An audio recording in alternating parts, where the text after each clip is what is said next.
Hello, thank you for joining us on another episode of the Women series where we capture developments and stories that impact women. Happy New Month and a happy December. Welcome to the festive season. I'm officially ushering you into the festive season. And I'm quite emotional, I must confess. And here's why.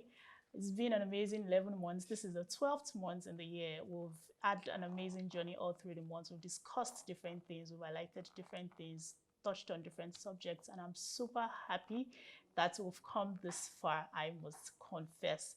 I'd really want to take this opportunity to say a big thank you to all our guests that have come on the program this year. The year has not ended, I know, right? We've not ended, but yeah, again, this is me saying thank you to you. And out of all of the things we've done, I know we've had to highlight issues women go through one way or the other in their life at one phase or the other. But then again, it's interesting that I think it's also important that we celebrate ourselves and cheer ourselves on. We're doing a fantastic job. We're doing great. So if you're out there and you're watching and you're looking at me right now and you're a woman, just tell yourself that, call your name. I mean, I'm about to call my name right now, Iyameto. You're doing great. So keep going, And on that note, this month we're going to spotlighting women and also celebrating ourselves. I wish I can celebrate every one of you. Honestly, I really wish I can. But the few women we're going to be celebrating, I mean, it's important that we also celebrate ourselves, and let's just use these women as the ones that we are spotlighting and also enjoy the festive season while at it. Yes, so we're celebrating women, and this woman I have on my seat today, just before I call her name, so she wears different hats just like I told her. She is a humanitarian, a philanthropist, one-time media personality. You're counting it, Abby. I know. You're counting it just as I'm counting it. Just one woman wearing all of these things. And it's so important that she's done a lot. I mean, I think that it's just fair enough that we also appreciate her on the Women Series program today. I'm speaking with none other than Mosopefoluwa Odeseye. Emphasis on the Mosopefoluwa because she told me to emphasize on the name. Mosopefoluwa Odeseye. Good.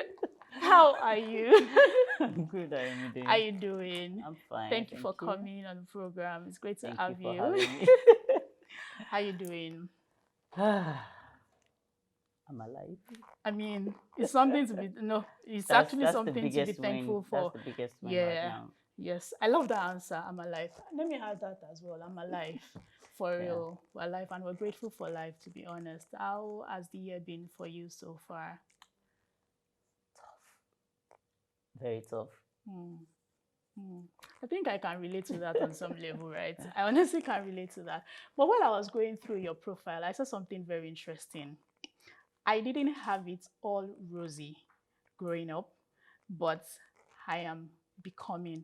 That's the reality of a lot of us, to be honest. That's the reality of so many of us, male, female, man, woman, boy, girl. That's the reality. I don't even want to know what your age is, but we are all becoming. I want you to share your story, but I want you to emphasize on what was your challenge, the most challenging phase of life for you so far? Like if you have to look back, what has been the most challenging phase of life for you? Okay, so realistically, right, one of the most challenging phases for me is this phase I'm going through, right? Because this is a phase on its own, and I know how tough I know how tough it is for me right now, and how it feels like I'm in a war zone. So many things going through my head, and I've had to, say to myself that I need to see a therapist. Wow. That's how tough it could get. Really? Yeah. So that's one of the phases. Another phase that I could point at, which also, by the side, I'm still going through, is having to deal with a family that sort of rejects you or never accepts you or never accepted you growing up. Really? Yes, that's from someone whom the father's family never accepted that was one of theirs. Are you serious? And I still remember how during my grandfather's burial, a family member literally pushed me out of line where every grandchild was because they didn't want to see me there, obviously. And this was aside the fact that I wasn't even wearing what everybody was wearing as a grandchild. And someone so close still, Shoved you off. I remember it. It's over 10 years, but it still feels fresh in my head, and I'm wondering where did I go wrong? So if you have any issue with someone else, it definitely shouldn't be me. I'm just a child, or I was just a child that was born into this family. So why am I going through this? So that's another challenge on its own. So I mean, that's so quite challenging. What rejection means, it could be a lot having Yeah. to deal with that, and coming from a home where you'd even expect that should be the place where you should even first of all experience what love really means. Absolutely. And then you are being so what exactly do you want the society to do if your own immediate family cannot accept you and love you for who you are? Father's family. Father's family. Yes. Okay, emphasizing on father's family. But then again, I feel like it shouldn't be, right? But then again, you've been able to move past that. I want to believe that you've been able to move past that. Sometimes you still think about it and reflect, and Absolutely. but then again, you still, I mean, you're doing marvelously well. I've grown. I'm grown. growing. Exactly. So, That's why I said that yeah. you're still becoming. Absolutely. Yeah, you're still growing. Now, you wear different hats, just like I said the other time, and you juggle different things all at once. And before you got to this point where you are now, you've as well tried your hands on different things and whatnot. So my question is, how can we be able to identify our paths as regards life clarity? I'm saying this because you've juggled different things at one point or the other. You've had to try different things, try your hands on do this, try hands on doing that. By the way, she's a caterer. Just before I go on, I'm going to go into that later. You've done all of those things, right? How was it trying to transition and transition and transition? Because a lot of times all we're just looking for is clarity. We're trying to just say, okay, we want to concentrate on this part, this phase of life, and not move on and on. But it just keeps going in circles and circles. So I'm on that phase. I can't lie. I'm going to be very honest. I'm on that phase. So how can we be able to identify and say, okay, this is the path that we really want to as regards clarity? Okay, so this might sound so cliche, but for me, one of the major things for me has to be passion, having passion for what you do. I was going to go there. A lot of times they tell us passion, but let's be realistic.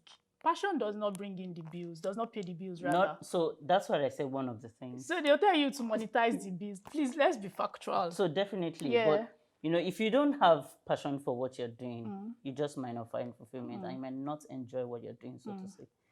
For me, passion is one of it for me. And I know how I take the things that I do.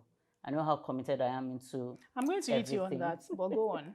I know how committed I am to whatever I lay my hands to do. And I know that I don't treat things just anyhow. I go for it. Once I'm in it, I go for it. If I'm working on a particular project, I'm in it all through. So the reality is, sometimes or most times, the money might not come in as expected. Yeah. But there's a conviction. I'm not even going to go spiritual about this, but there's a conviction you have that this is where I want to be. This is what I want to do. And for me, for someone that had done a few things before now, trust me, I enjoyed what I was doing. But again, everything has its challenges. Yeah. And this was me working in a media firm. And realistically, I was working with a production firm, and I was also trying to do events by the side because I really had interest in it. I trained for it and all of that, and I'd never started catering then.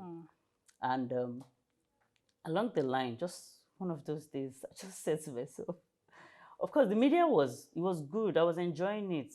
It was a beautiful experience for me because it was also production, so it wasn't. Because it was production and you have to be on set, you have to be on field, you have to go to different places and all of that. It was fun. I enjoyed it. But that was for that phase. Yes. So are you trying to say that sometimes our passion changes, based on the phase of life that we are? Sometimes it does. And for me, again, at that point, whenever I was on set or doing what I was doing at that moment, I still had interest in something else. Again, not because I don't have interest in media. I told you before now. Yeah. My childhood dream was being a broadcaster in front of the TV. Even though now I'll tell you that I'm camera shy and all of that, I try to avoid the camera, straight on. But so while I was there, I wanted to do both of them together. But that was more frustrating for me. I had my moments. I had the challenges. Of course, can't share everything. But events as well was tough on its own. It had its own story and all of that. But at some point in time, I realized that this was what I really wanted to do. So I left the media. So I still get going back into media. I still spoke with one of my mentors that we co-hosted the show together on one of the radio stations, and he still asked about. So it's not like I've not closed that chapter. Something might come up later on, but I'm not leaving what I'm doing. Do you understand? So because this is what I enjoy doing, this is what I want to do. Again, after how many years I've gone through, I'm going through, I see the challenges, I see the advantages, the disadvantages. I meet people every day. I meet different clients, way older, way younger. I'm still experiencing. I don't know it all. I've not been there. I think I understand what you're saying. And one lesson from what you just said is that don't limit your passion. Don't box yourself. Explore. Right. Try your hands on different things. I think that should be a lesson for us even going into the new year. I mean, we shouldn't box ourselves. Try our hands on different things. Explore. Live life. Live intentionally, like I would always say.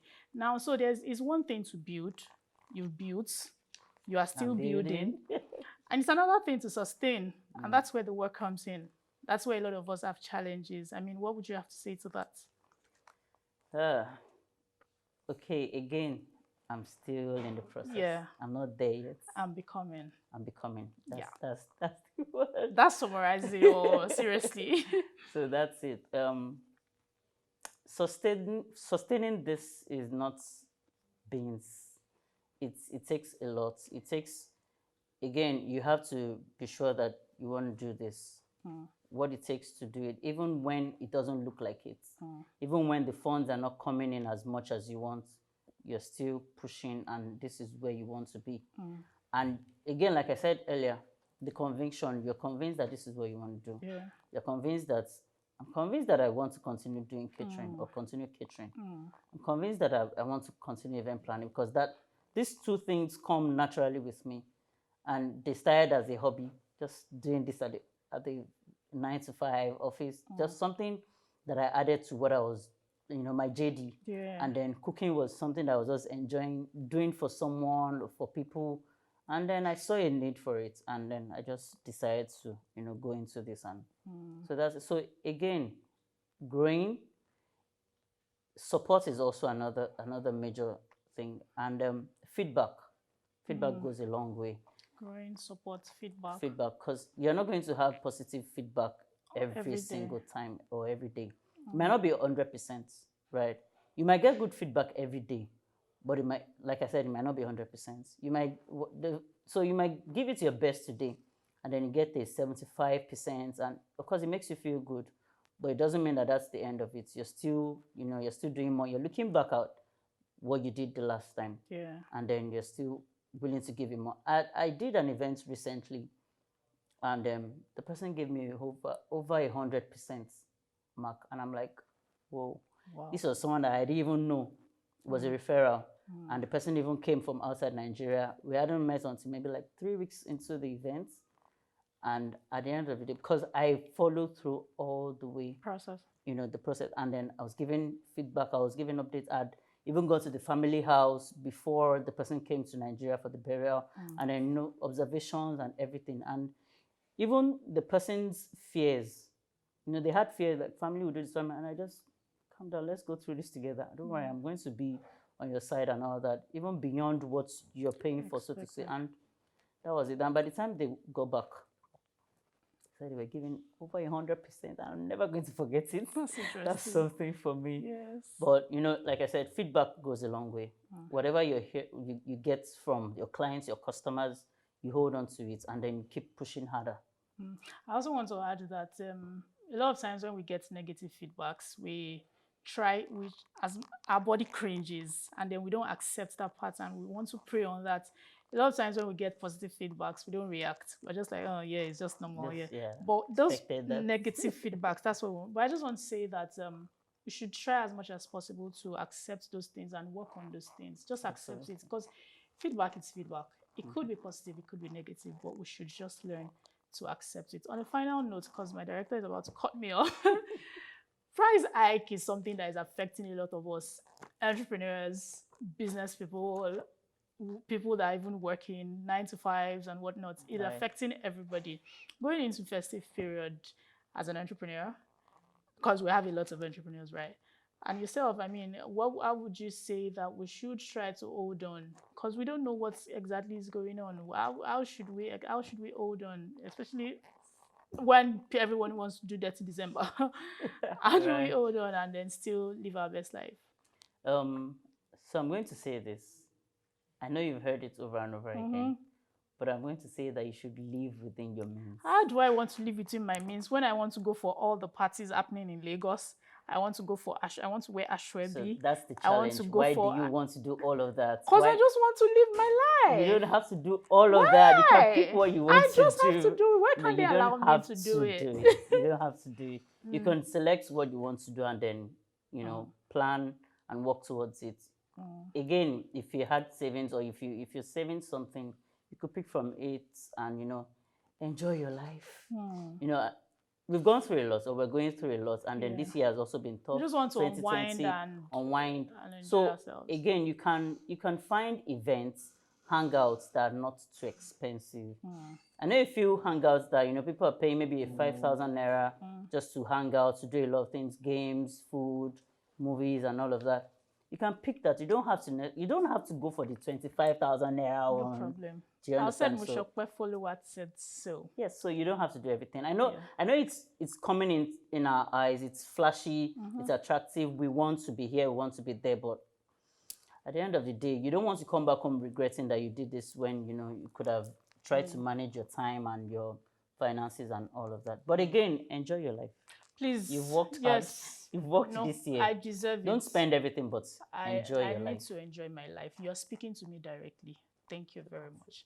And on this note, I really want to say thank you for coming on the program. It was great speaking with you. And I just want to say that you are exceptional. You're beautiful. You're hardworking. I love you and I appreciate you. This is where I give you a hug. I love you more. Thank you. Thank you for having me. You're welcome. It's such an honor being here. Yes. And yes, to every woman watching this, I also want to tell you that you're exceptional. You're beautiful. You're hardworking. You're charming. I love you. I appreciate you. Yes, to more successes, more growth, and women supporting women. It is not just a facade, but we are doing it. And together, we win. Thank you for joining me on the program today. And if you've got questions or you'd like to reach out to me, kindly send a mail to iyameto.oguntoye@appreciateeng.com. If you'd like to watch more of our videos and news stories, log on to www.appreciateeng.com and to watch the video /webtv. Follow us on all our social media platforms showing on the screen. Happy December once again. Enjoy your life. Live intentionally, just as she said, and spend within your means. And until next time, thank you for watching.